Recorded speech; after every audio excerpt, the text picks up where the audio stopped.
Bonjour à toutes et à tous, bienvenue dans ce nouvel épisode de Hors Cadre, donc voilà ce podcast étudiant. Aujourd'hui, on a l'immense honneur d'accueillir monsieur Mario Piromali. Donc vous êtes un entrepreneur, on pourrait dire à succès, qui a su, bâtir, donc un véritable empire, dans un secteur que tout le monde connaît à peu près, je pense, donc celui de la restauration rapide, des fast-food, comme on pourrait dire en anglais. Vous possédez une vingtaine de McDonald's, je ne sais pas si le chiffre est exact, je pense qu'on pourra en reparler peut-être un Ouais, petit on peu en après reparlera. et employé auprès d'un millier de personnes, ou peut-être plus. Encore une fois, on en reparlera. Et vous incarnez aussi parfaitement cette réussite entrepreneuriale à la française à la fois et aussi qui est construite avec persévérance, vision et ambition. Donc Mario Piromali, bonjour et Bonjour, merci beaucoup d'être avec nous aujourd'hui, c'est un immense plaisir. avec plaisir. Donc on pourrait commencer par, je pense, parler de votre, d'où vous venez un peu, de votre enfance, de vos origines, parce que je pense que c'est assez intéressant. C'est bien de commencer par le début, Oui. d'ailleurs. Alors moi, je suis fils d'immigrés italiens, je dis toujours ça parce que c'est ce que je suis. Mmh. Et je rajoute toujours, c'est extrêmement important parce que nos origines déterminent notre futur. Donc je suis le fils de parents italiens, nés en Italie, qui sont venus en France chercher fortune, comme plein d'autres dans les années 50. Et ils sont arrivés dans l'est de la France, où je suis né. J'ai 10 frères et sœurs.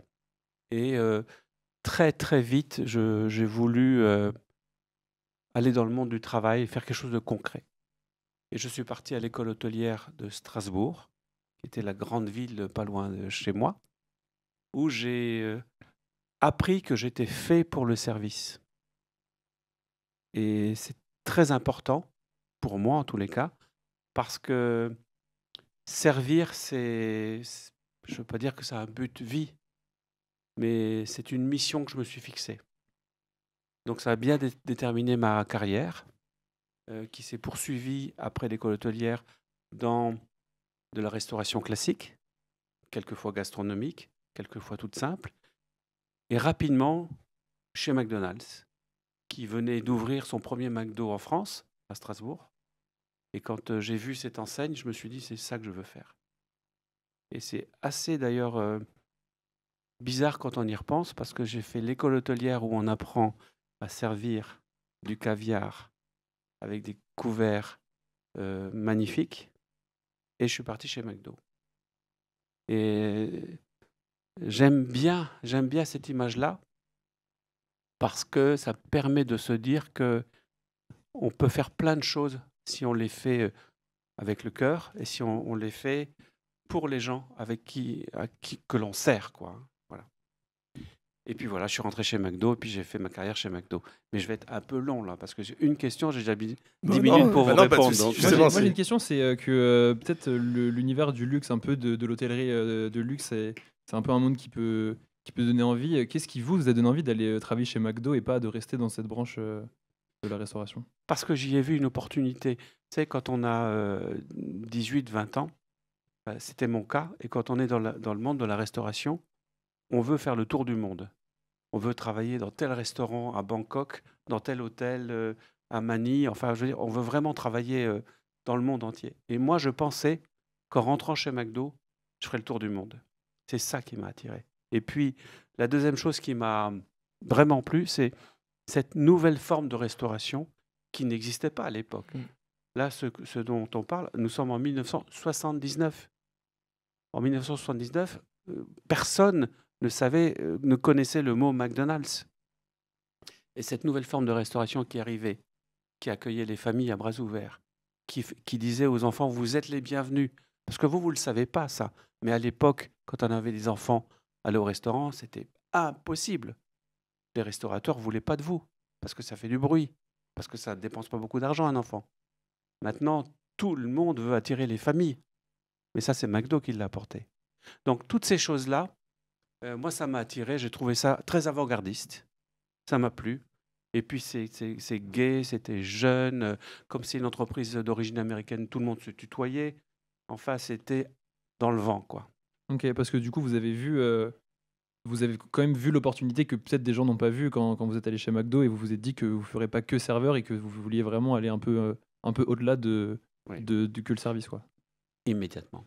Immédiatement. D'ailleurs, je me rappelle au début que je suis rentré chez McDonald's à Strasbourg.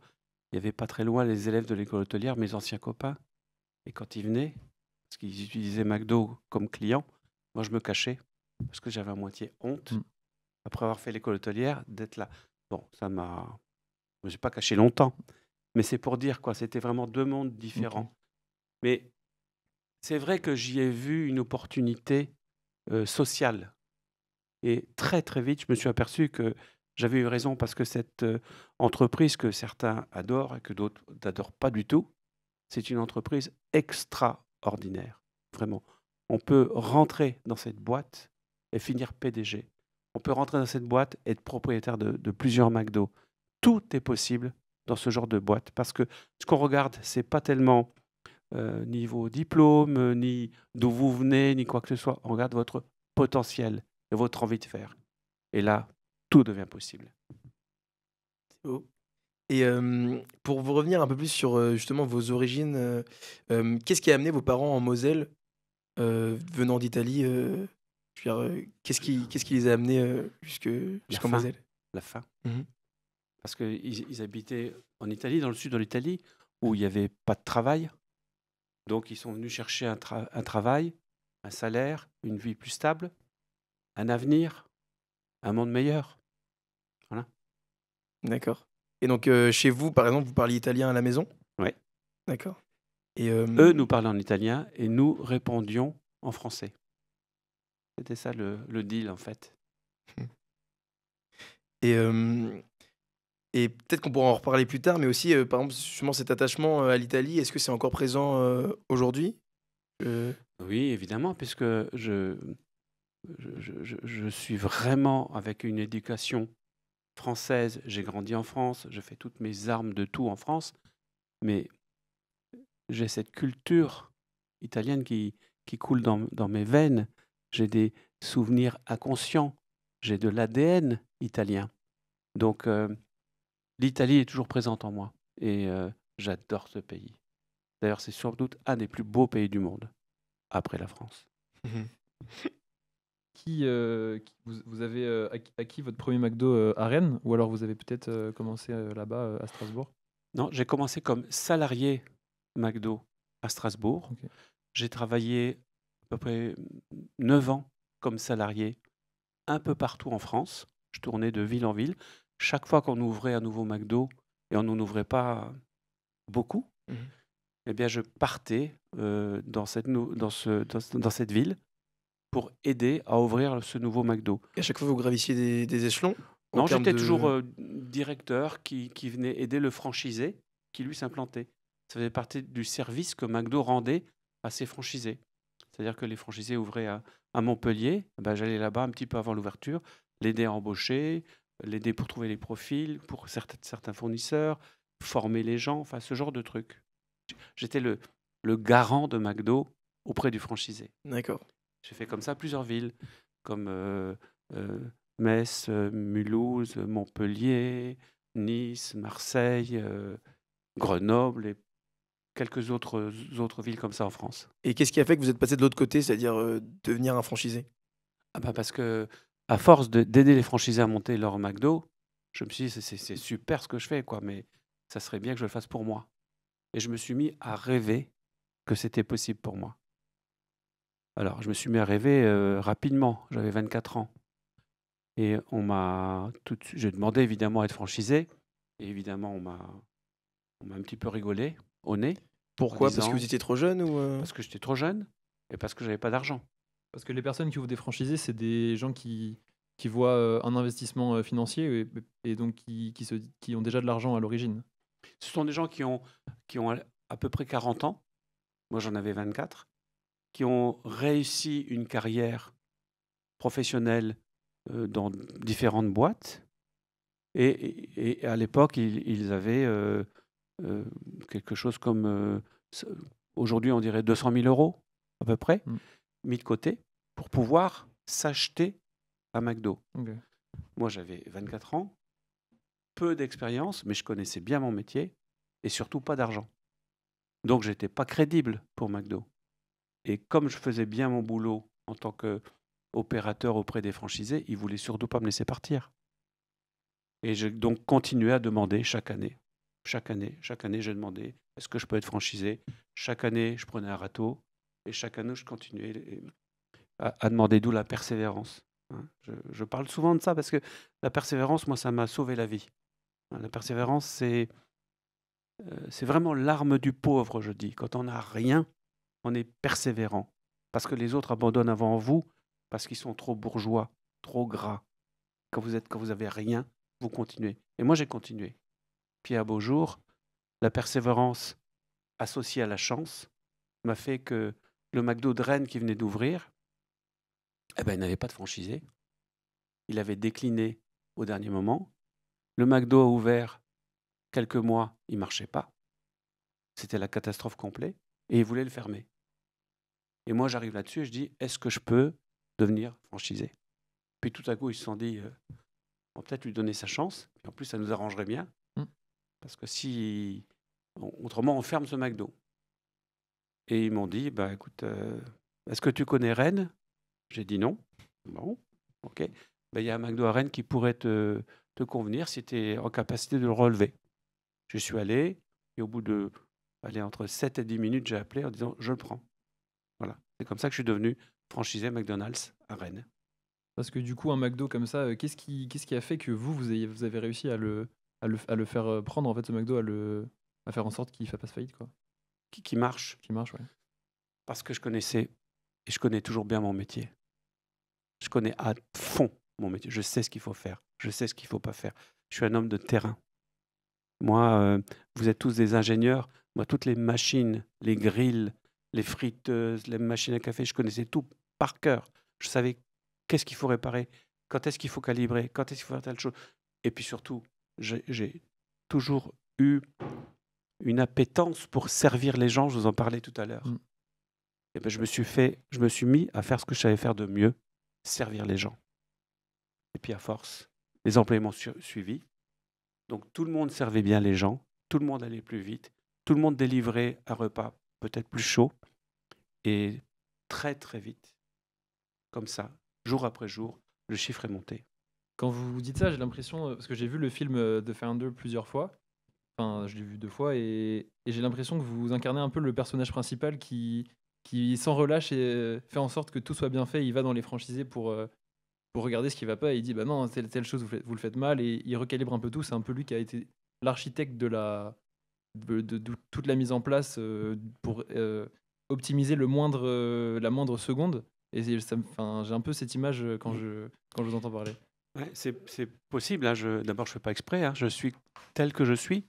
Mais ceci dit, il faut bien comprendre que j'ai été formé chez McDo.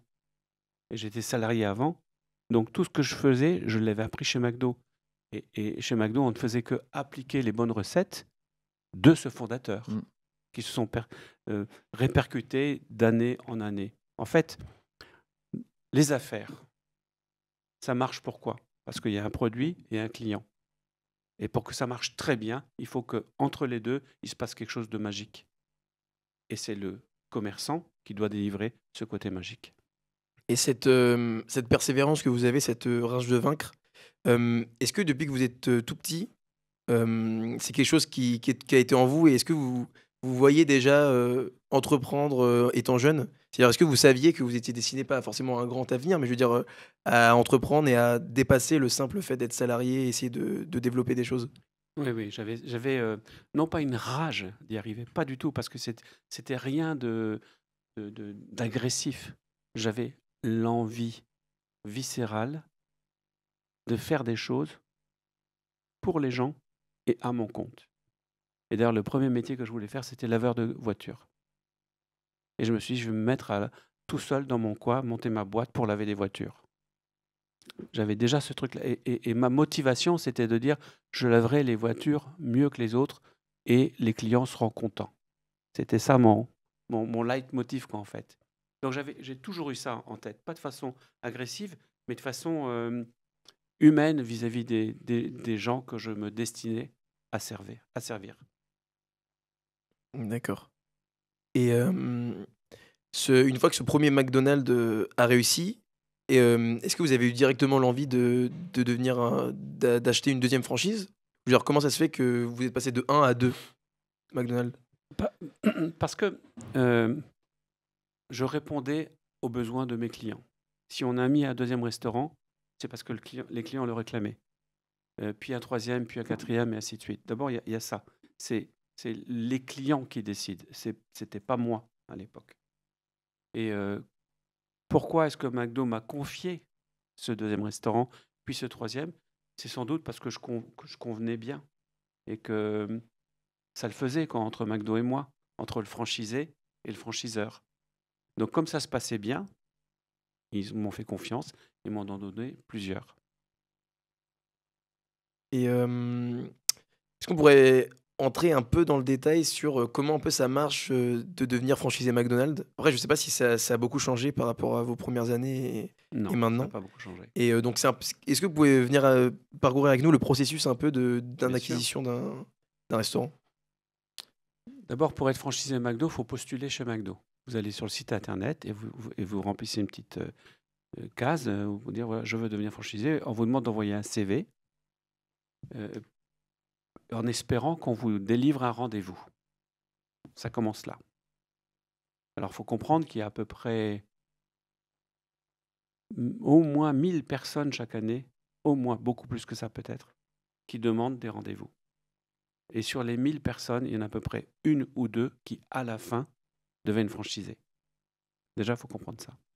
Parce que McDo est très sélectif. Parce que tout le monde ne peut pas devenir franchisé à McDo. Il faut être destiné à ça, il faut avoir une personnalité particulière. Alors, qu'est-ce qui se passe durant les 5 rendez-vous qui sont programmés avec McDo, avec chaque fois des personnes différentes? McDo va regarder si vous êtes la bonne personne, si vous avez déjà géré du personnel, si vous avez l'argent nécessaire, si vous êtes enthousiaste, si vous n'avez pas peur de vous salir les mains, si vous allez être capable d'être un ambassadeur McDo et avec vos autres collègues franchisés, toute la communauté des franchisés, si vous êtes capable de faire monter un peu plus haut cette enseigne. Voilà, en résumé, hein, ce que va regarder McDo. Puis, anecdotique, on va surtout vous mettre, enfin vous attribuer un restaurant, sans doute pas à l'endroit que vous auriez voulu. C'est-à-dire que si vous dites, moi je veux être franchisé McDo, j'ai le profil, j'ai tout ce qu'il faut, j'ai l'argent, mais je veux être franchisé à Nantes, par exemple, et si McDo n'a pas de projet à Nantes, elle vous dira, non, non, soit tu vas à Verdun, soit tu arrêtes là. Il faut être capable de se déplacer comme ça, de changer de vie complètement, C'est vrai. C'est ça qui vous a amené à Rennes un peu comme par hasard, totalement par hasard. Ouais. Mais vous savez, parce que on a parlé du début tout à l'heure. Mes parents, quand ils sont venus en France, ils sont venus là par hasard. Et c'est là que la vie, c'est ça. La vie, c'est un chemin. Celui qui reste toute sa vie dans son patelin n'a pas d'avenir. Celui qui bouge, celui qui sort de son confort, celui qui va chercher un peu, avec de l'audace, un peu de risque, celui-là, il va mieux réussir. Et ça, c'est quelque chose que aussi vos frères et sœurs ont établi? Je veux dire, est-ce que dans votre famille, tout le monde un peu est parti de Moselle ou il y en a qui sont un peu restés, Beaucoup sont partis. Tout le monde n'est pas chef d'entreprise, parce qu'on n'a pas tous les mêmes profils, en fait. Mais effectivement, il y a eu... mes frères et sœurs ont eu un petit peu la bougeotte. Ouais, certainement. Moi, j'avais une question. C'est parce que du coup, vous étiez dans le service et vous avez pas vu, enfin, si vous avez saisi l'opportunité et vu l'opportunité de McDo, est-ce que vous avez vu des opportunités que vous n'avez pas souhaité saisir par manque de temps ou enfin, des opportunités dont vous pensiez qu'il y avait beaucoup de potentiel, mais que vous, personnellement, vous n'avez pas pu saisir ou vous avez justement redirigé des gens Non. ou des profils vers des genres. Au début, j'ai voulu rentrer chez McDo et c'était ma seule opportunité. Je ne voyais que ça. Et d'ailleurs, j'étais sans doute trop jeune pour aller ailleurs. Et c'était sans doute la seule boîte qui m'a fait confiance et qui m'a pris. Donc au début, non. Mais après, tout au long de ma carrière, même aujourd'hui, je regarde autour de moi et je regarde s'il y a des opportunités. Il y en a assez peu et il y en a. Et puis en plus, Le monde change beaucoup. Moi, je suis né dans le monde du commerce physique, où il faut avoir un emplacement, un magasin, on vend et ainsi de suite. Maintenant, tout ça, c'est fini. Maintenant, c'est Internet, c'est les applications, enfin, c'est toutes ces choses que vous connaissez beaucoup mieux que moi. Donc, le monde a changé. Et c'est pour ça que je répète ce que je vous disais tout à l'heure. Euh, Vous, les jeunes, vous devez, non seulement vous êtes dans un autre monde, et c'est bien normal. Moi-même, j'étais dans un autre monde que mes parents, que mes arrière-grands-parents. Vous êtes dans un autre monde. Vous devez connaître tous les aspects de ce monde-là. Vous devez aller dans les endroits inconnus. Voyez ce qui se passe. Chercher l'inspiration. euh, Compléter ce qui vous manque. Je pense que c'est super important. Les opportunités, vous allez les voir, mais vous allez mieux les voir si vous voyez beaucoup de choses ailleurs que chez vous, quoi. Il faut bouger, quoi. Il faut bouger. Ok. Et dans le monde d'aujourd'hui dans lequel on vit, vous voyez quel type d'opportunité, par exemple, si vous aviez notre âge en 2025 actuellement, vers quel domaine vous porteriez-vous? C'est difficile parce que moi, je suis un peu largué avec votre monde à vous, hein, et c'est bien normal, mais je vois bien que le monde des usages, hein, l- les usages, les services, le service, tout est service aujourd'hui. Sur votre téléphone, vous avez des applications pour tout, on vous rend tous ces services. Donc il y a sûrement quelque chose à faire là, mais je ne sais pas trop quoi répondre à cette question-là parce que je vois pas bien clair dans ces nouveaux trucs. Parce que ça va super vite. Et trop vite pour un vieux comme moi, quoi. Et donc, pour revenir sur McDonald's, est-ce que maintenant c'est encore une bonne période pour être un franchisé McDonald's? Est-ce qu'il y a eu, tout au long de votre parcours, vous avez vu des périodes plus glorieuses, entre guillemets, que maintenant? Et je veux dire, comment est l'état actuel du service McDonald's Mm. de l'entreprise? Alors d'abord, je voudrais vous dire il est toujours temps, et c'est toujours bon, de devenir franchisé McDo. Ça reste une source d'épanouissement professionnel et de profit plutôt très bonne dans le monde dans lequel on vit. Il y a eu des périodes bonnes ou moins bonnes dans la vie d'une entreprise comme celle de McDonald's. Et, et c'est tout à fait normal, quoi, hein. Et ça dépend de l'état du pays, de l'état dans lequel sont les concurrents, et ainsi de suite. Donc, nous sommes en France dans un marché qu'on pourrait qualifier de mature. Et bon, on ne va pas faire plus 30% tous les ans. On faisait ça avant. Là, c'est beaucoup plus modeste. Et il faut aller chercher de la croissance plus modestement et d'une autre façon. Mais nous restons, enfin, chez McDonald's, vraiment le leader de la restauration rapide. Et il y a, pour des jeunes, ceux qui aiment ça, beaucoup d'opportunités encore. Énormément.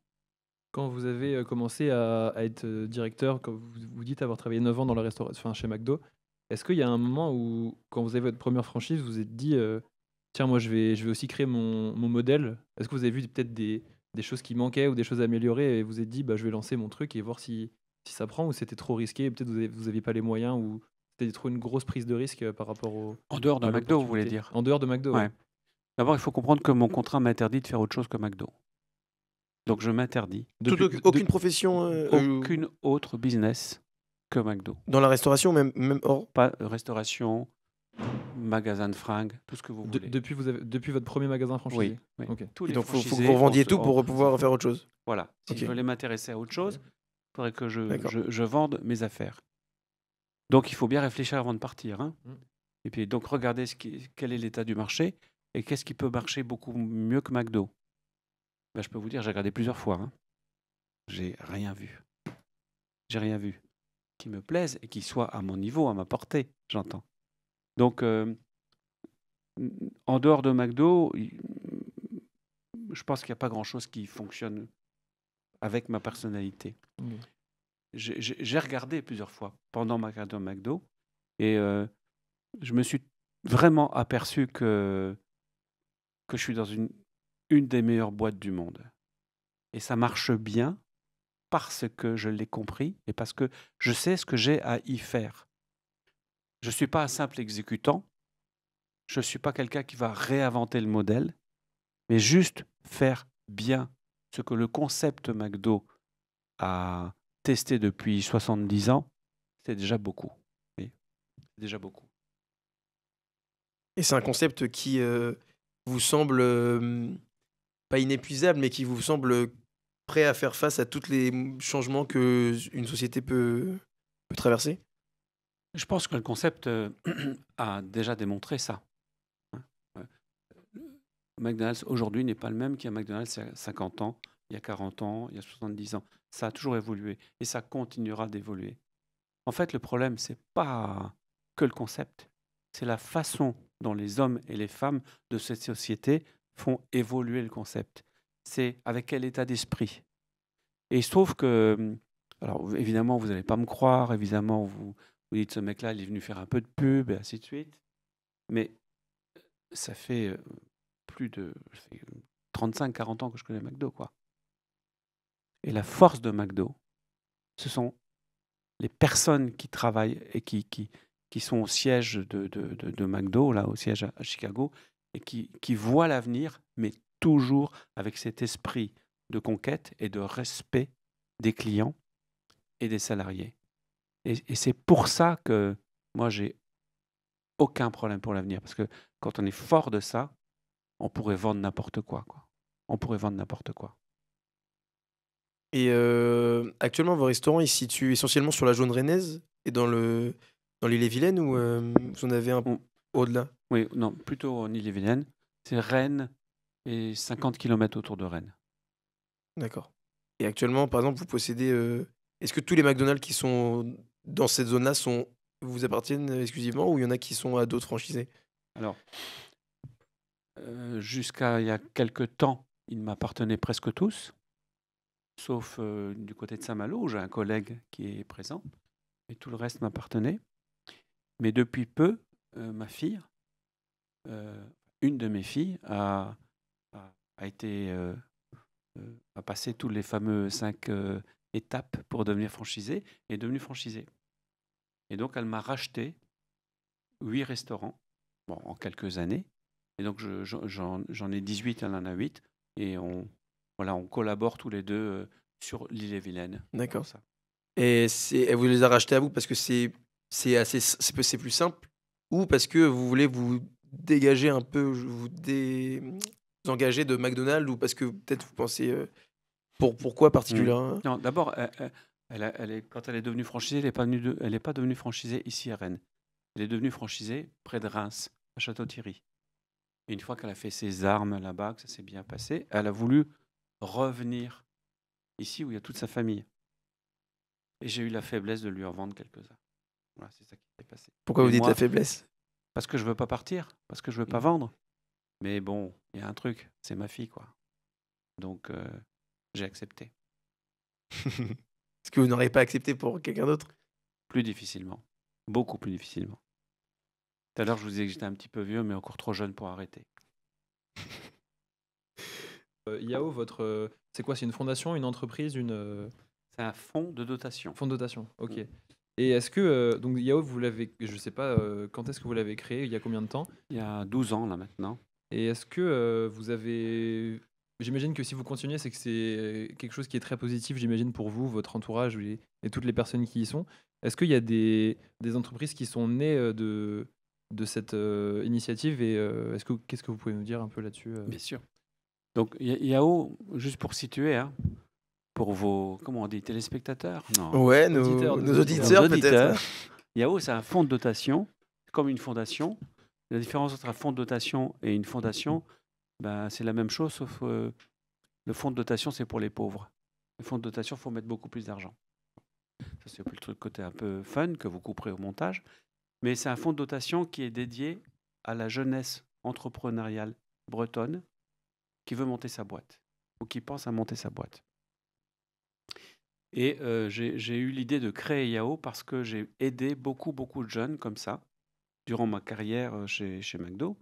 Et il y avait beaucoup de jeunes qui venaient me voir pour me demander des conseils pour ouvrir leur boîte et ainsi de suite. Et je me suis dit, mais j'ai l'impression que j'ai cette légitimité auprès de certains jeunes, donc j'aimerais en faire quelque chose. Et puis je l'ai fait, cette aide auprès des jeunes, quand j'avais des mandats à la chambre de commerce ou dans d'autres trucs.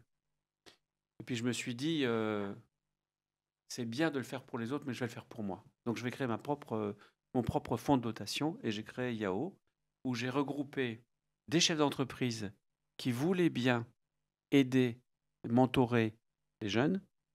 Et j'ai recherché des jeunes qui avaient des boîtes de moins de 3 ans et qui ont moins de 35 ans et qui veulent entreprendre, qui ont envie d'entreprendre mais qui ne connaissent pas les codes pour y arriver. C'est pas facile de monter sa boîte, surtout quand on n'est pas fils d'entrepreneur.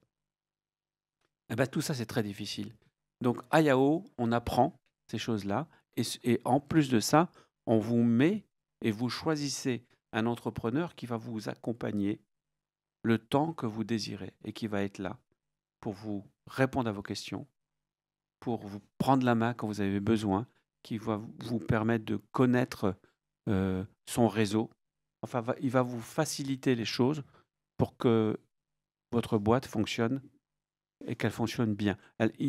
L'entrepreneur va vous aider à moins perdre de temps et va vous éviter de faire toutes les conneries que lui il a fait. Voilà. Donc ça fonctionne bien. Il y a à peu près un peu plus de 300 boîtes, jeunes boîtes qui sont à Yao, qui sont accompagnées par à peu près 300 chefs d'entreprise. Essentiellement du bassin rennais ou de toute la France? Alors c'est beaucoup le bassin rennais, un petit peu le 29, le 56. Et ça se passe surtout là, et pas à l'extérieur. Ok. C'est une entreprise plutôt bretonne. Hein. Et j'ai voulu faire ça ici parce que j'ai voulu un petit peu rendre ce qui m'était arrivé à moi. Hein. Moi, je me suis toujours dit que je suis devenu chef d'entreprise presque par hasard. Je n'avais pas les codes, vu mes origines, mes parents qui n'étaient pas là-dedans, ainsi de suite. Et quand même, j'y suis arrivé. J'y suis arrivé parce que j'ai eu la chance d'avoir une entreprise qui m'a tendu la main. Et donc, je me suis dit qu'il fallait faire ça pour les autres, avec les chefs d'entreprise du bassin rennais, parce qu'on a des chefs d'entreprise qui sont formidables, hein. Mais vraiment. Je sais que pour vous, les jeunes, souvent les chefs d'entreprise, c'est considéré comme le mec qui a la grosse bagnole, tout va bien pour lui, et ainsi de suite. Mais avant d'en arriver là, la plupart d'entre nous, on en a beaucoup bavé. On a dû vendre beaucoup de choses, notre maison et quelquefois même quelques objets pour remettre de l'argent dans la boîte. Donc on sait ce que c'est que de souffrir pour monter une boîte. Donc on est les mieux placés pour aider les jeunes. Donc c'est ce qui se passe à Yao. Et est-ce que, hormis votre fille qui, du coup, est maintenant franchisée McDonald's, certains de vos enfants ont peut-être été accompagnés par Yao ou ont monté leur boîte dans un autre secteur complètement différent et qui ont pu bénéficier de votre expertise, votre soutien Alors, j'ai un autre garçon qui est dans l'immobilier, qui a une agence immobilière, et les autres qui sont pas encore dans le business, ou qui sont salariés.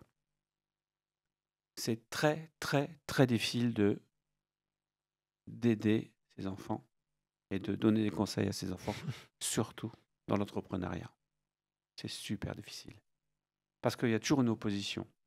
Et les enfants, soit ils veulent faire comme papa, mais pas tout à fait comme lui, soit ils veulent surtout pas faire comme papa. Donc c'est très difficile. Donc mes enfants, en fait, ils ont bénéficié de moi, tout le côté, tout ce qu'ils ont vu ou compris en me voyant faire. Bien sûr, j'ai parlé avec eux de business, quoi, mais je les ai pas formés à ça. J'ai transmis. Ouais, ça passe par des valeurs qu'ils ont vues en vous quand ils ont grandi tout au Oui, long de leur vie. plus. Ok. Ouais, plus comme ça. C'est pour ça que se faire accompagner par quelqu'un d'autre que son père ou sa mère, c'est quand même mieux, quoi. Et vous, à vos débuts, vous en avez eu un de mentor? Est-ce que vous avez eu quelqu'un qui vous a accompagné, une référence dans l'entrepreneuriat? Alors, moi, mon vrai mentor, c'est McDonald's, en fait, parce qu'ils m'ont tout appris. savez qu'il n'y a pas d'école pour devenir chef d'entreprise. J'ai pas fait beaucoup d'études non plus. J'ai pas le bac. Et donc, j'ai dû apprendre sur le tas. Et tout ce que j'ai appris, je l'ai appris chez McDo. Il y a une école de formation interne à McDo qui est puissante et j'en ai profité à fond, quoi.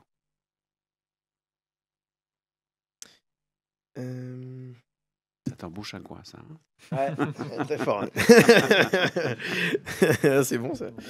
Et ouais, du coup, ok, il y avait pas, vous n'êtes pas référé à d'autres franchisés ou à vos débuts. Bien sûr, après. Ouais. Pour devenir franchisé, il fallait connaître le côté terrain, je vous en parlais tout à l'heure. Mais ce n'est pas parce qu'on connaît le côté terrain qu'on connaît le côté chef d'entreprise. Le chef d'entreprise, ce n'est pas juste faire des frites. Hein.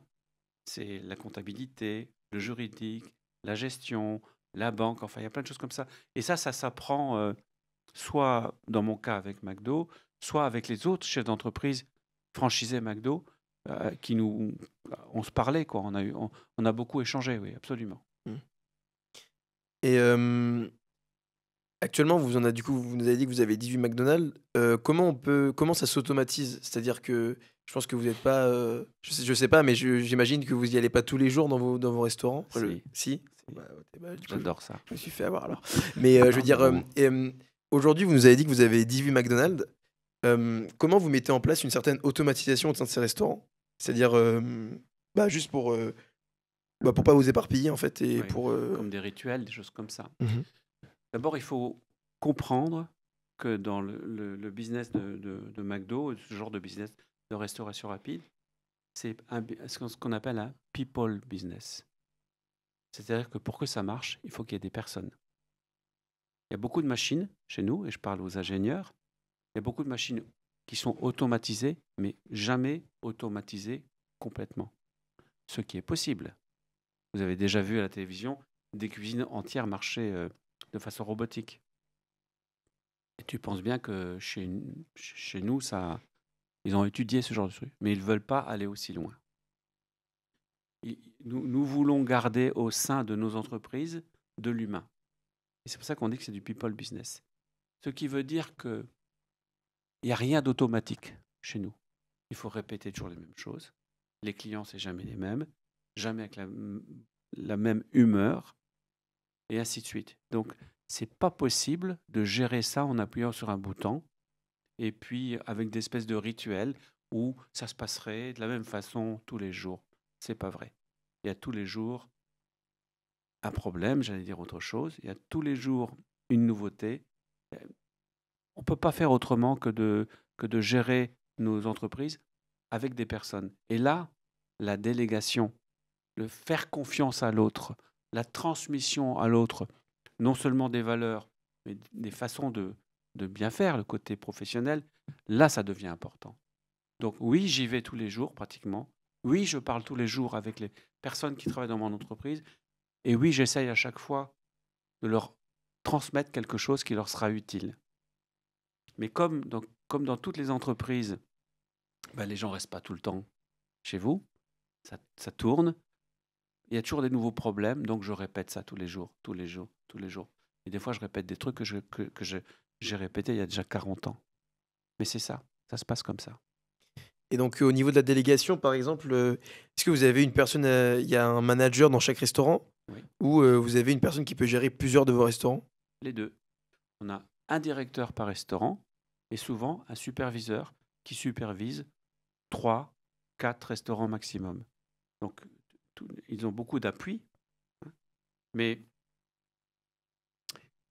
il y a besoin du chef d'entreprise, du boss qui passe par là pour la stratégie, pour la bonne humeur, pour la teinte que je veux donner moi à mes restaurants.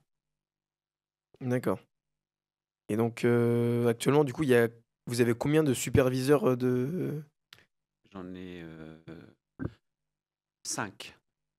Et donc, vous leur déléguez beaucoup de choses. Vous leur déléguez quoi comme tâches à ces superviseurs-là? Alors, toutes les tâches qui sont opérationnelles et de gestion. Et dedans, principalement, tout ce qui touche aux ressources humaines. Puisque nous sommes dans un people business, les gens qui travaillent, les personnes qui travaillent dans nos affaires sont super importantes. Donc, il faut qu'on ait des relations avec eux particulières, respectueuses, euh, parce que quand même, le travail de la restauration en général, de la restauration rapide, ça peut être quelquefois ingrat. Travailler le soir, travailler le dimanche, les gens sont en face de vous, vous subissez le stress. Donc, il faut être à la hauteur de tout ça. Et qu'est-ce qui, du coup, n'est pas délégable dans... Qu'est-ce que vous devez faire et que vous pouvez pas déléguer dans votre travail et dans la gestion de tous ces restaurants-là? La signature des chèques. La responsabilité suprême que j'ai de l'entreprise. Voilà, à part ça, je peux presque tout déléguer. Et du coup, ce qui fait que vous allez tous les jours, quand même, dans vos restaurants, c'est justement pour, vous disiez, insuffler une sorte d'énergie aussi, ou c'est pour aussi d'autres raisons? Bah, c'est pour d'abord une raison principale, c'est parce que ça me plaît. Moi, j'adore aller d'un restaurant à un autre restaurant, rencontrer les personnes qui travaillent, les écouter, qui me confient leurs problèmes, leur donner des solutions, transmettre. J'adore ce truc-là. Moi, je suis plutôt proche des gens. Je ne pourrais pas ne pas être avec eux tous les jours, les écouter, les entendre. Moi, je connais mon entreprise quand je parle aux personnes qui travaillent dans mon entreprise. Donc la raison pour laquelle j'y vais tous les jours, c'est parce que j'adore ça. Ah, super. Moi, j'avais une question sur comment est-ce que vous fournissez vos matières premières. Est-ce que ce qui est consommé sur les McDo, ce qui est préparé, c'est des produits qui viennent deux environs, peut-être de France, UE, j'en sais rien, la viande, j'en sais rien d'où elle vient, mais est-ce que c'est quelque chose de local ou alors, est-ce que c'est local? Oui. Alors, Ça- les produits qu'on trouve chez McDo sont tous des produits qui viennent de fournisseurs nationaux, français. La farine, la viande, les frites. 98%, je crois, quelque chose comme ça, est français. Un petit peu de l'Europe des fois, parce que des fois on n'arrive pas à s'approvisionner suffisamment en France, donc on va chercher en Allemagne, en Irlande, et ainsi de suite. Mais c'est plutôt très très français. Local, non, mais ce qu'on achète ici en Bretagne est vendu partout en France. Ce qu'on achète dans le sud de la France est vendu partout en France. Donc ça reste des produits français qu'on reçoit 3 fois par semaine à peu près, et qu'on cuit et qu'on assemble dans nos restaurants. Ok. Et au niveau, dans un monde où aujourd'hui il y a un peu une sonnette d'alarme qui a été tirée depuis plusieurs années maintenant sur la crise climatique, on sait que la consommation de viande, pardon, ça émet beaucoup ça consomme beaucoup d'eau, ça émet beaucoup de Carbone. gaz à effet de serre, pardon. Comment est-ce que McDo appréhende les choses? Est-ce qu'il y a une filiale végétarienne qui je sais, est pas vraiment développée, notamment elle est que sur le poulet ou quelque chose comme ça. Est-ce qu'il y a des alternatives qui arrivent pour les consommateurs végétariens ou pour un peu réduire la consommation de viande au Oui. niveau de McDo? De toute façon, ce sont les consommateurs qui vont, de fait, réduire l'achat de viande, parce que c'est une grosse tendance. Donc le végétal, le végétarien, ou tout ce qui est autre va prendre le pas sur la viande. Donc on a commencé à s'adapter, mais on s'adapte au niveau du marché. On ne va pas arrêter la viande s'il y a encore des consommateurs qui veulent de la Oui, viande. bien sûr. Mais on va s'adapter, et puis on le fait depuis des années. Mais on est dans beaucoup de pays. On est en Inde, par exemple. En Inde, on ne mange pas de vache. Mm. Donc qu'est-ce qu'on fait? On vend bien d'autres trucs. Et l'Inde est un pays qui marche super bien pour McDo.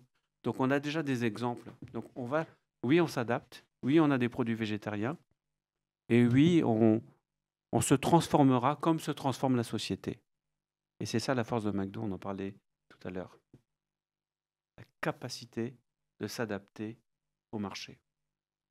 Parce que par exemple, chez Burger King, le concurrent, il y a il y a beaucoup d'alternatives justement végétariennes au niveau des burgers, et je sais pas si c'est très présent chez McDonald's, il y a beaucoup de burgers végétariens, mais je pense que j'ai l'impression, en tout cas c'est mon point de vue personnel, j'ai l'impression que McDo est un peu en retard là-dessus. Après, peut-être que j'aimerais bien écouter votre avis. Alors, ça dépend comment vous regardez les choses. Est-ce que vous les regardez au niveau français ou au niveau monde? Bah, je dirais c'est essentiellement local. Ouais, Ouais. voilà. Donc, localement, on va au rythme qu'on s'est imposé nous-mêmes en France. Et on a sorti nos produits végétariens, peut-être bien avant Burger King, avant même qu'ils ne reviennent en France. Au niveau monde, on est les précurseurs de beaucoup de choses dans le monde de la restauration rapide, notamment du végétarien. Après, savoir qui était le premier, tout ça, bon, moi je vais vous dire que c'est nous, mais ce n'est pas le plus important. Le plus important, c'est de répondre aux besoins des clients. Et ce qu'on offre aujourd'hui aux clients, c'est ce qu'ils nous demandent. Moi, je me demandais, est-ce que vous prévoyez l'acquisition ou l'ouverture de nouveaux McDonald's?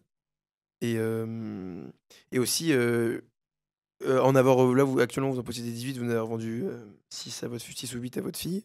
Hem, Est-ce qu'il y a un certain palier où c'est plus possible d'acquérir ou de créer de nouveaux McDonald's, ou ça pourrait être exponentiel, bah, dans la limite du raisonnable et du raisonnable, oui, évidemment. Mais est-ce que, je veux dire, c'est possible d'en avoir, je sais pas, 30, 50, 40, 100? Il y a l'exemple dans d'autres pays où il y a des franchisés qui ont 60 restaurants. Ça dépend de chaque personne. Alors oui, on va continuer à ouvrir d'autres McDo autour de Rennes, parce qu'il y a de la place encore, parce que les clients réclament. Combien j'en aurai moi, je ne sais pas. Combien je suis capable d'en avoir, ben, je le saurai très vite. Et c'est possible que ça s'arrête à 25, par exemple, je ne sais pas. Hein. Mais je ne voudrais pas avoir plus de restaurants que je ne suis capable de gérer, en tous les cas. Mais dans le monde, il y a des franchisés qui en ont 60, comme je vous disais, d'autres qui en ont que 1, d'autres qui en ont 10, et ainsi de suite. Ça dépend de chaque personne. D'accord, et jusqu'à présent, vous n'êtes pas senti débordé, lorsque vous en aviez? C'est quoi votre top de forme? J'en ai jusqu'à 26. Mmh. Et j'ai été pas débordé, pas une demi-seconde. Et ça vous vient de votre, vous êtes très organisé? Ou, au fur et à mesure du temps, l'expérience, vous avez appris justement à bien gérer tout ça? Bon, il y a l'expérience, évidemment. Et puis, je connais bien mon métier. Et je connais surtout mon métier de base. Je sais faire les frites. Oui. Et ça, quand on sait faire des frites, quand on connaît le métier de base, bah, c'est plus facile. Moi, je connais mes clients, je connais mes salariés, je connais les besoins. Donc, avec ça, je peux en avoir plusieurs, quoi, en tous les cas. Moi, quand on parlait de l'interview, je me suis dit que vous étiez un homme très occupé, et avec votre réussite chez McDo, vous avez dû réussir dans plein de domaines. Donc, ce que vous nous avez dit tout à l'heure, c'est que du coup, le fait que vous soyez franchisé vous empêche complètement de faire d'autres business. Genre, vous faites vraiment rien d'autre, et du Oui. coup, c'est tout ce qui vous prend votre temps. Oui. Ou alors, vous avez des choses sur lesquelles vous passez du temps, peut-être hors business, ou hors les moments avec votre famille, qui vous prennent du temps. Ouais. Quand tu parles de passer du temps, tu parles de temps business, j'imagine. Pas du temps familial. Oui, bien sûr. Ouais. En Alors, dehors du temps familial. Ouais, en dehors de temps. D'abord, moi, j'ai l'humilité de penser que je suis pas trop mal pour gérer des McDo.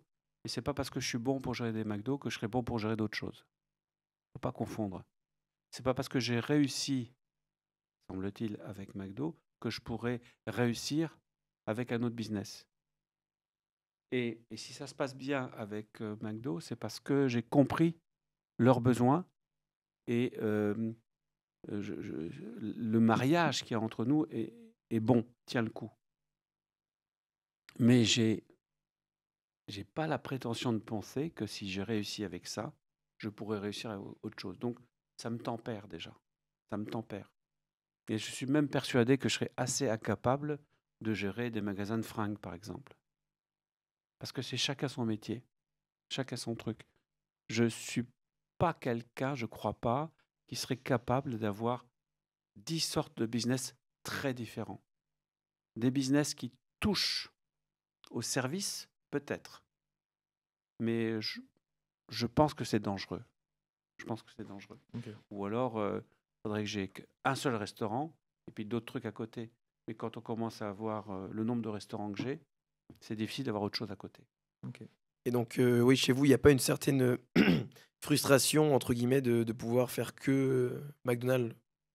Je veux dire, bah, j'aurais tendance à croire, justement, à penser peut-être que, justement, en tant qu'entrepreneur, personne qui entreprend, vous auriez envie, justement, de toucher à plusieurs choses, même si c'est de rester dans le service, quand même, essayer autre chose que McDonald's.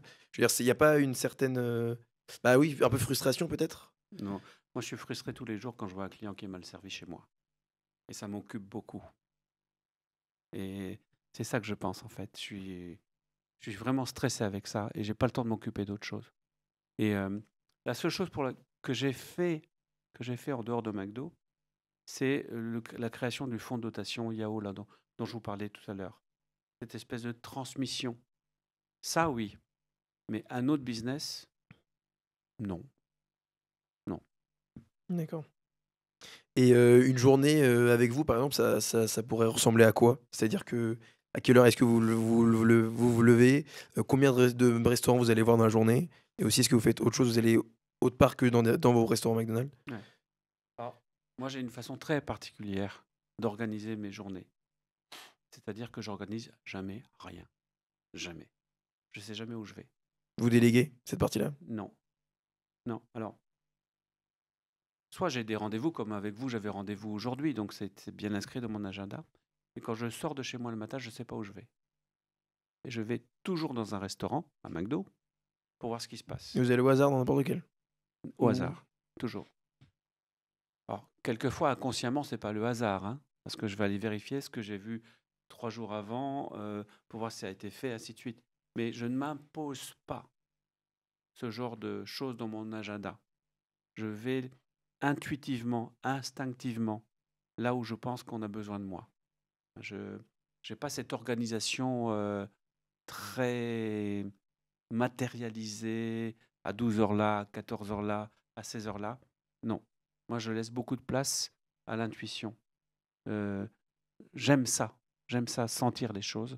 Et, et pour moi, ça marche bien, quoi. Donc, je me balade de restaurant en restaurant, voir ce qui se passe. La belle vie, quoi.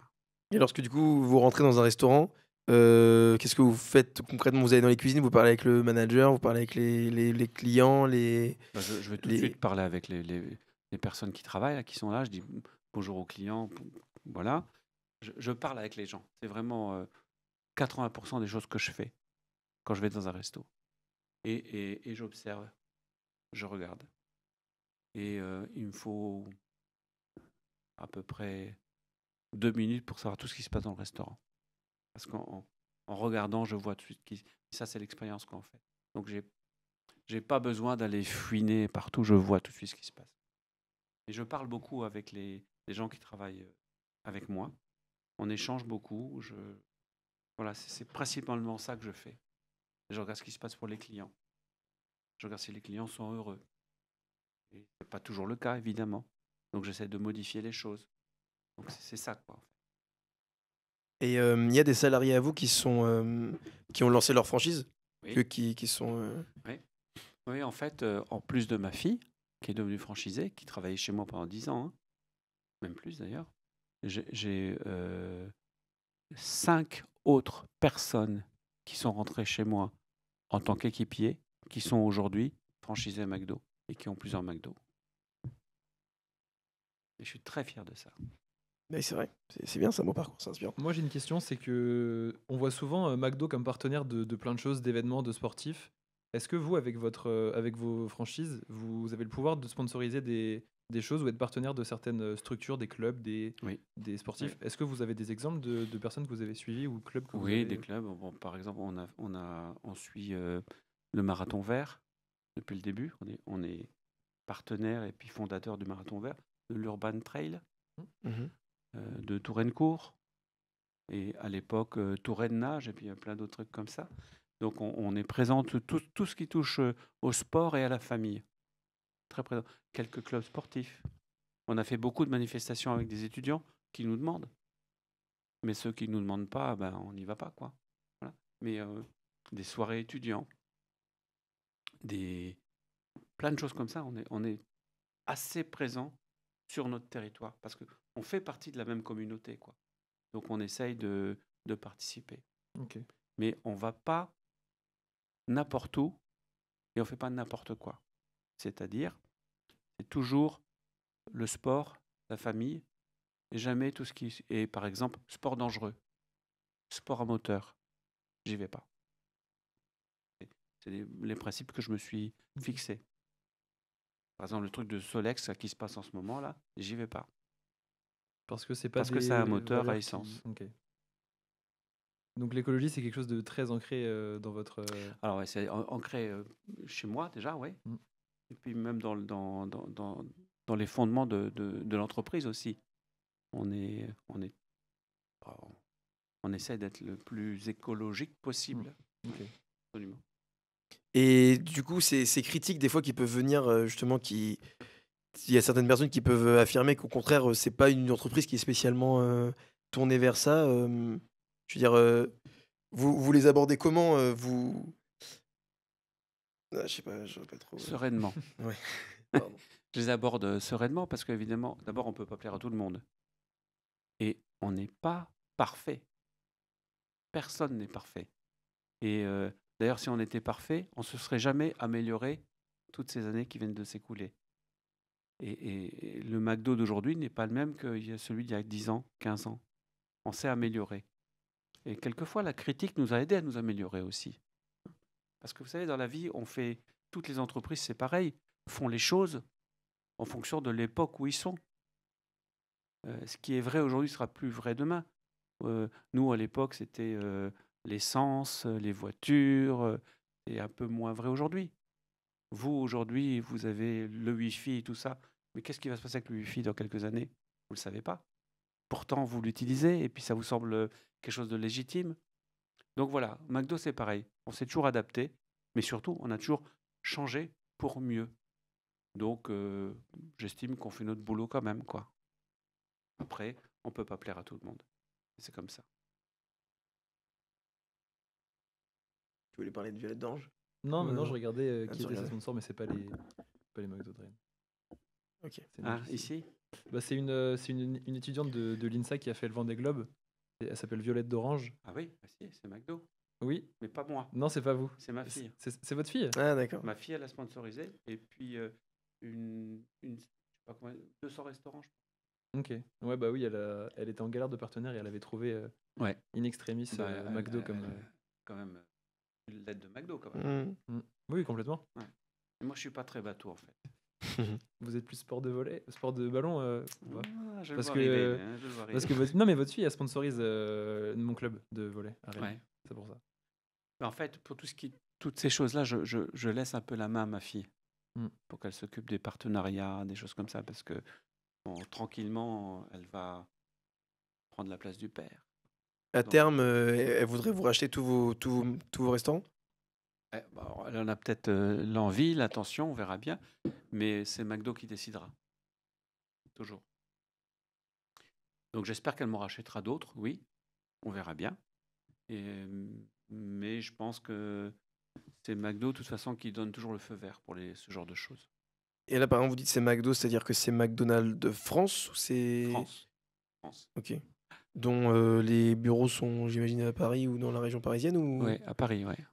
Guyancourt, exactement.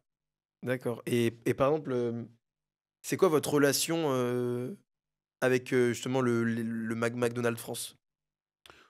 Bon, assez simple, puis on se téléphone pas tous les jours, hein, mais normal, une relation d'affaires d'abord, puisqu'on est en affaires, on a un contrat l'un avec l'autre, et puis moi je dois respecter les termes de mon contrat qui sont respecter le concept McDo, et donc j'ai des gens de chez McDo qui viennent vérifier que c'est respecté chez moi.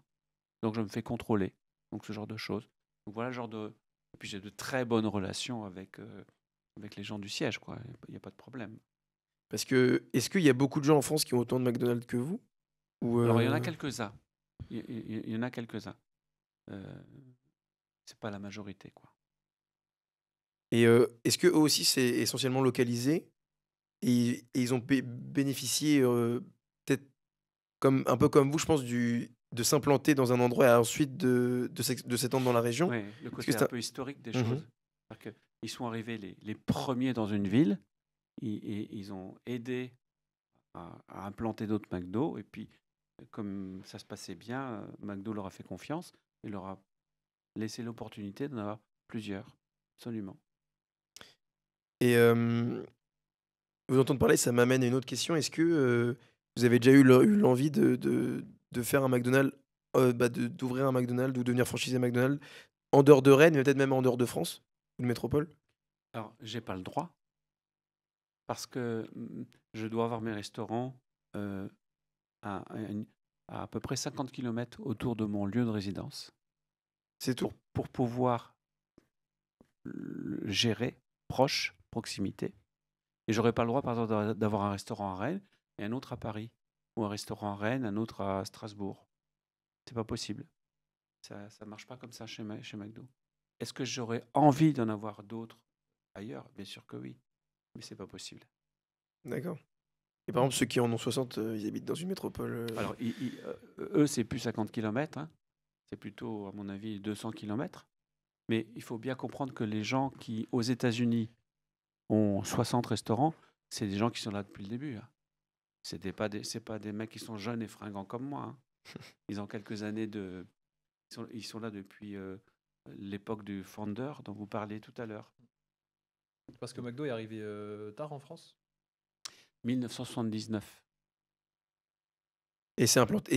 Et le concept est né quand aux États-Unis? En 1900, dans les années 50, 52, par là, à peu près. D'accord. Tard en France. Donc c'est quand même une entreprise assez établie quand elle s'est exportée en Europe et en France. Oui. Et donc, et à vos débuts, quand vous avez ouvert votre première franchise à Rennes, il y avait déjà ces règles-là d'un périmètre, d'un certain périmètre. Oui, depuis toujours. Et donc, vous saviez quelque part que vous allez vous implanter à Rennes pour longtemps. Non, j'aurais pu aller ailleurs. Mais vendre Rennes pour partir ailleurs, ça je peux faire. Mais je peux pas avoir les deux. Si par exemple je voulais absolument aller sur la Côte d'Azur, je dis n'importe quoi, c'est sans doute possible. Mais en vendant Rennes et en partant sur la Côte d'Azur. D'accord.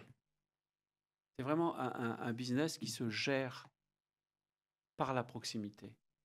C'est pas un truc qui se gère par mail ou... Oui, il faut être là, quoi. Faut être là. Et donc, vous arrivez quand même à prendre des vacances et à pouvoir partir et déléguer toutes ces tâches-là? Ou Oui. ça va, vous avez pas trop de mal? Heureusement, j'ai des super bonnes personnes autour de moi qui font bien leur travail. Et je pars de temps en temps en vacances, évidemment, où je vais voir comment sont les McDo là où je me trouve. Ça, souvent, c'est ce que vous faites tout le Ouais, temps? j'adore. Pour voir les différences culturelles ou comment Ouais, ou ça... les idées. Mhm. Aller prendre des bonnes idées ailleurs, par exemple. Essayer de comprendre ce genre de choses. Vous avez déjà échangé avec des propriétaires de McDonald's étrangers Du monde entier, ouais. du monde entier? Parce qu'il y a quoi? Il y a des rassemblements, des fois au siège ou Alors oui, il y a des réunions qui sont soit régionales ici, soit nationales en France, soit mondiales.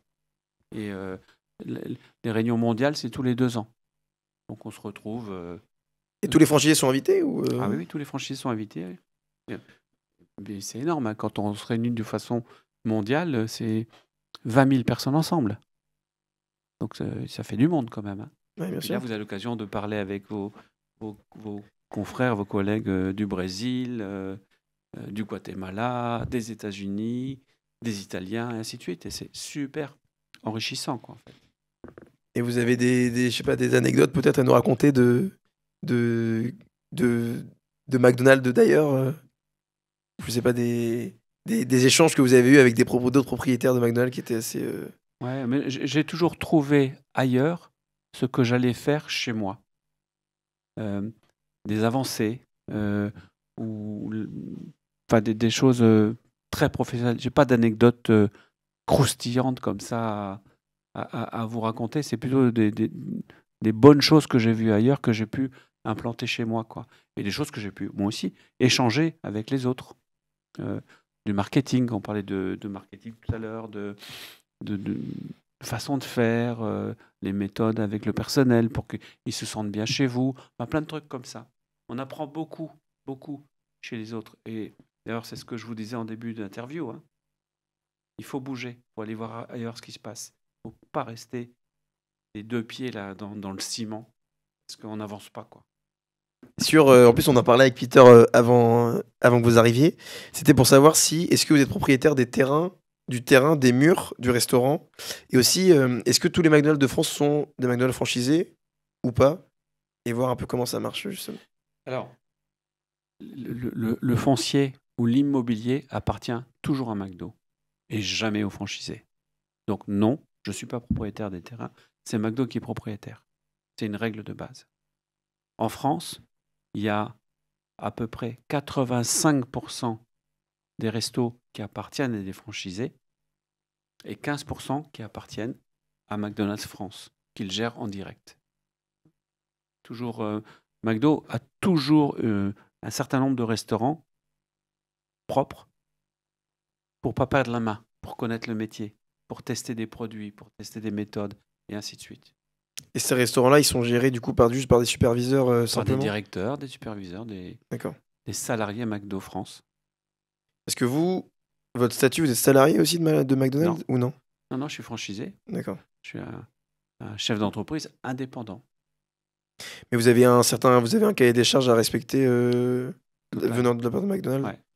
Et vous avez droit à des entorses entre guillemets, ou ça doit être vraiment respecté, ou vous pouvez innover justement cette innovation.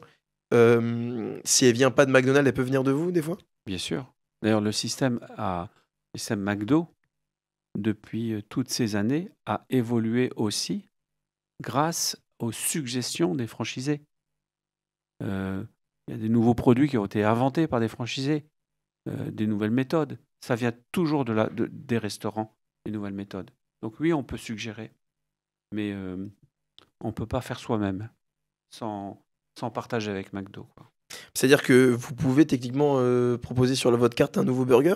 Non. Ok, d'accord. Non. Et du coup, si vous dites qu'il y a des nouveaux produits Parce qu'ils le proposent au siège à McDo. Par exemple, le Big Mac, ça a été inventé par un franchisé. Le filet au fish, ça a été inventé par un franchisé. Pourquoi? L'histoire du filet au fish. Le gars était dans un quartier, je pense, un peu religieux ou un truc comme ça. Et puis, le vendredi, ils vendaient plus de viande parce que les gens ne mangeaient pas de viande. Donc, il faut absolument que j'ai un sandwich au poisson pour remplir mes vendredis. Il a fait la suggestion et puis voilà, c'est parti de là. Et chaque fois, il y a une petite histoire comme ça, quoi, en fait. D'accord. Ouais, c'est l'expérience du terrain qui détermine la stratégie globale. Et aussi, comment ça marche, du coup, le fait d'être franchisé, c'est-à-dire que vous donnez une partie de votre chiffre, vous redevez une partie de votre chiffre d'affaires à McDonald's. Oui. Et est-ce qu'on pourrait savoir un pourcentage, je ne sais pas si vous pouvez le dire, et aussi quelles sont aussi les autres normes à respecter, les autres. Alors, on a donc un contrat avec McDo, et dans ce contrat, il y a une partie financière. La partie financière, c'est une partie redevance qui comprend le loyer, parce que je vous disais tout à l'heure, c'est toujours McDo qui est propriétaire, donc on paye, on va dire, un loyer, et on paye des royalties. Et aussi, on met dans une caisse commune avec tous les McDo de France une redevance publicité. Alors, combien? La redevance publicité, tous les McDo reversent 4% dans cette caisse, qui est gérée... 4% de leur chiffre d'affaires. Quel que soit le chiffre d'affaires. Cet argent est géré par certains franchisés qui sont élus par leur père et McDo, et ils décident ensemble, avec l'aide d'agences marketing, de relations publiques, et ainsi de suite, ce que vous voyez à la télé. Donc, ça, c'est 4%. Les royalties, c'est le droit d'utiliser l'enseigne McDo, c'est 5%, quel que soit votre chiffre. Et la redevance loyer, ça dépend de chaque restaurant. C'est-à-dire que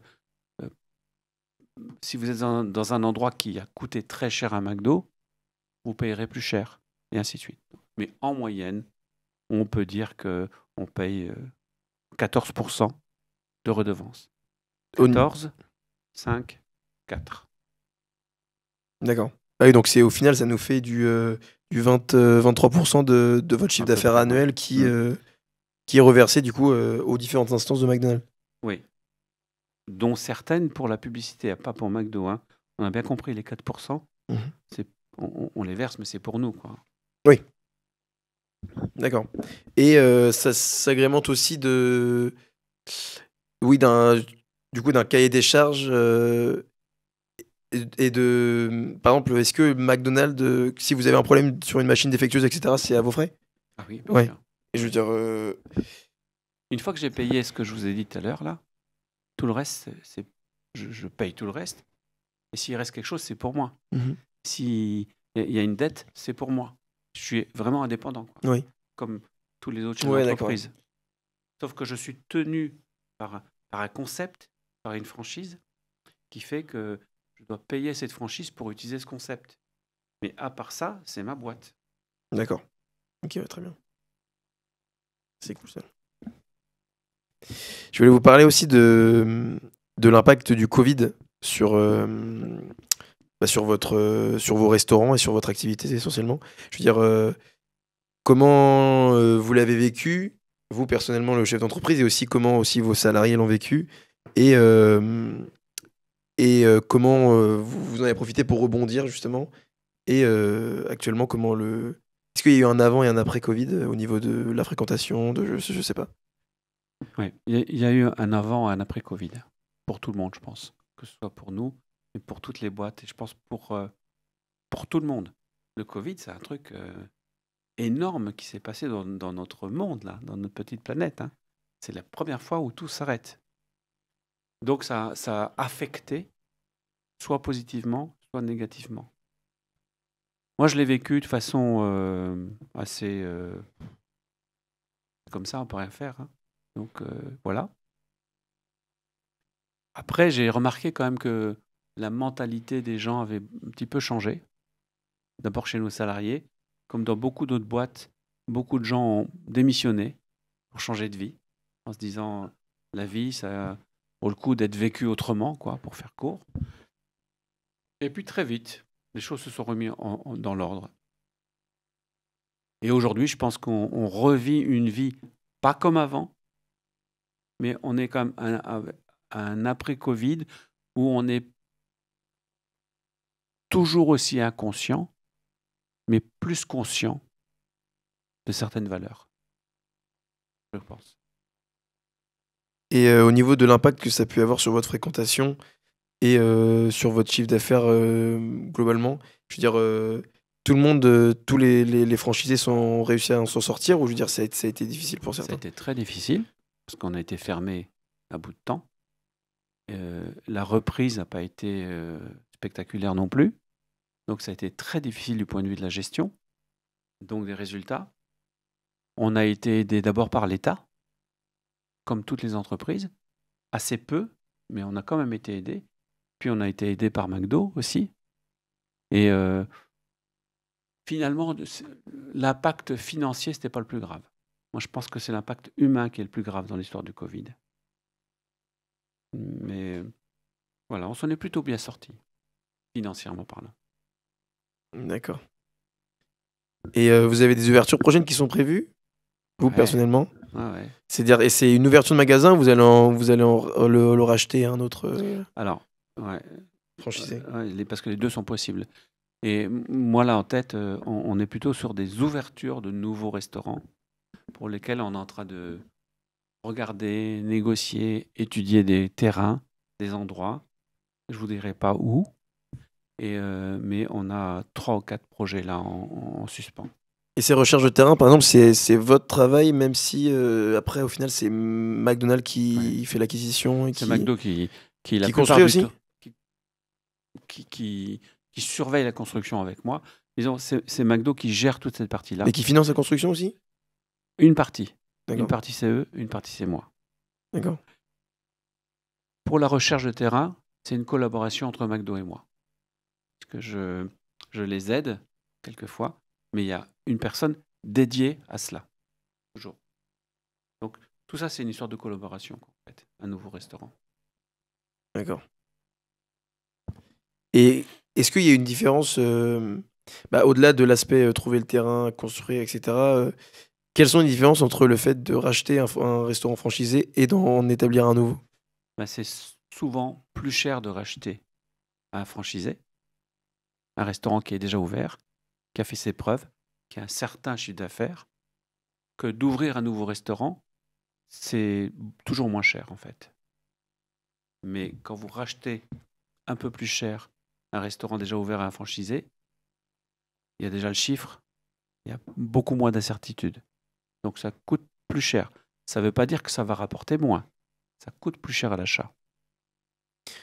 Et c'est quoi les ordres de grandeur d'un McDonald's? Je sais pas si vous pouvez donner des exemples de restaurants dont vous avez fait l'acquisition. Après, peut-être idéalement récemment, parce que sinon, après, peut-être ça peut être biaisé. Mais je veux dire, combien coûte un McDonald's globalement? Ça dépend du chiffre d'affaires. Mhm. C'est en pourcentage du chiffre d'affaires? C'est en valeur du chiffre d'affaires en fonction de ce que ça fait comme chiffre d'affaires, ce qui permet de rembourser la banque quand on achète. C'est une sorte de cash flow. Là, on rentre dans des détails un peu Non, mais c'est intéressant. très, très financiers, mais globalement, un restaurant, déjà, qu'est-ce que ça fait comme chiffre d'affaires? Ça fait à peu près 4 millions d'euros de chiffre d'affaires par an, hors taxe. Et, et ça se vend, mais c'est très aléatoire parce que il y a la valeur du restaurant et puis l'endettement. S'il y a beaucoup d'endettement, ça vaut moins, et ainsi de suite. Mais ça vaut, ça dépend entre 1 million et 2 millions. Et vous parlez de l'endettement, c'est-à-dire que par exemple, vous rachetez les dettes aussi de. Ben, quand vous rachetez, oui. D'accord. Quand vous rachetez un restaurant, vous rachetez tel prix parce qu'il fait tel chiffre d'affaires, mais dans ce prix-là, il y avait encore un emprunt bancaire, donc ça vient se déduire. Mhm. Et par exemple, quand vous rachetez un restaurant, vous rachetez l'entreprise ou vous rachetez avec votre entreprise le restaurant? C'est-à-dire. Ça dépend. Souvent, on rachète l'entreprise. D'accord. Mais vous pouvez aussi faire avec votre entreprise personnelle que vous avez, Oui. racheter un restaurant. Absolument. D'accord. Et vous avez une entreprise par restaurant ou c'est une entreprise pour tous vos restaurants? Une entreprise par restaurant. Ok. Et du coup, si vous rachetez. Du coup, vous créez une entreprise et vous rachetez le restaurant? Alors, pour ça, il y a une société à part qui s'occupe une holding, en fait, Mhm. qui rachète la nouvelle société. Et après, vous la portez. Voilà. Ok, d'accord. Intéressant. C'est vrai, le montage est intéressant, en vrai. Et T'es sûr que tu veux être ingénieur, toi? T'es pas- Ah, si, peut-être, ouais, peut-être pas. Mais parce que, ouais, du coup, il y a chaque entreprise a un restaurant et il y a une grosse holding. Il y a Voilà. une holding centrale. Il y a une holding et des filles en dessous, Oui, qui sont les restaurants. d'accord. Et après, la holding, c'est vous. Vous êtes propriétaire de la holding? Oui. Ça marche.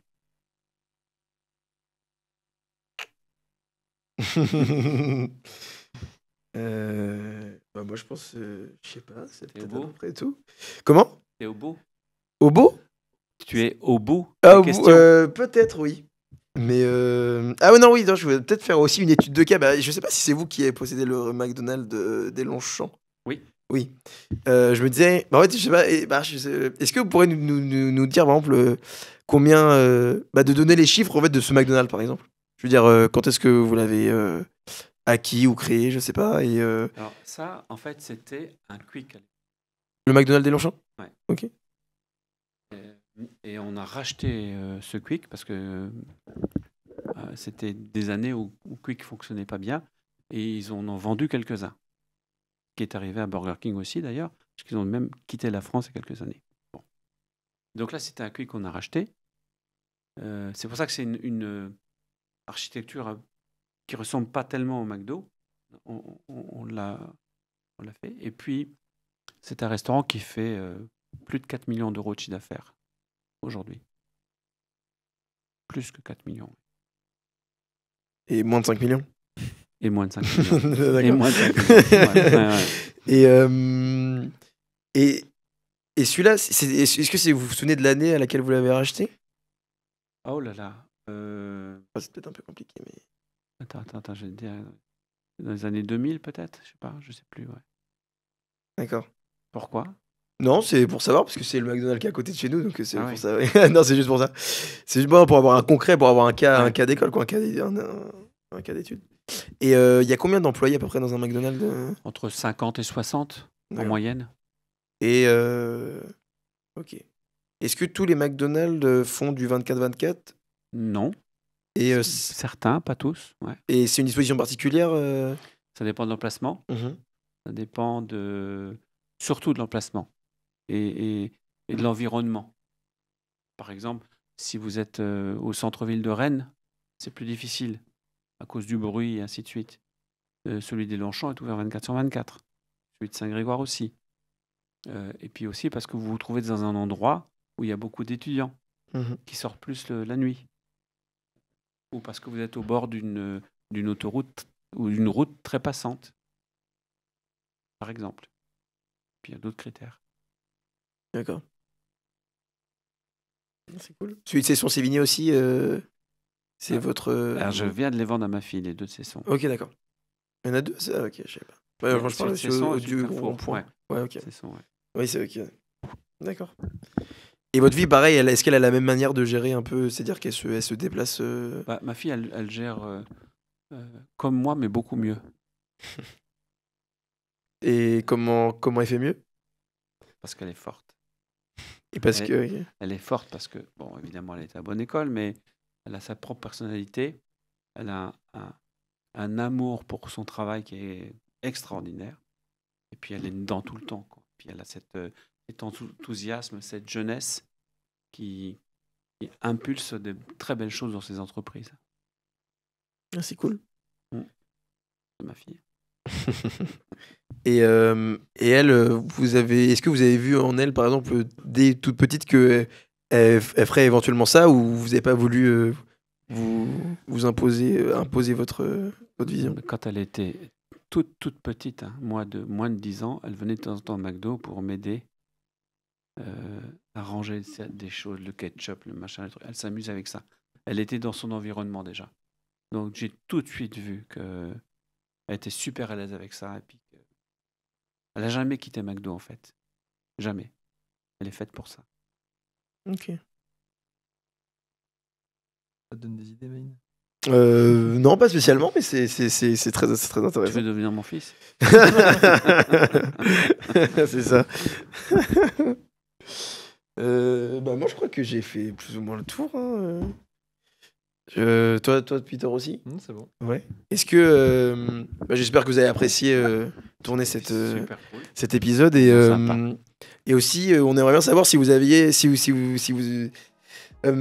y a certains entrepreneurs que vous connaissez qui aimeraient éventuellement venir sur notre podcast, ou pas forcément entrepreneurs, ou même juste des personnes qui pourraient être Il y en a bien sûr. intéressantes pour nous. Moi, je pense que vous devriez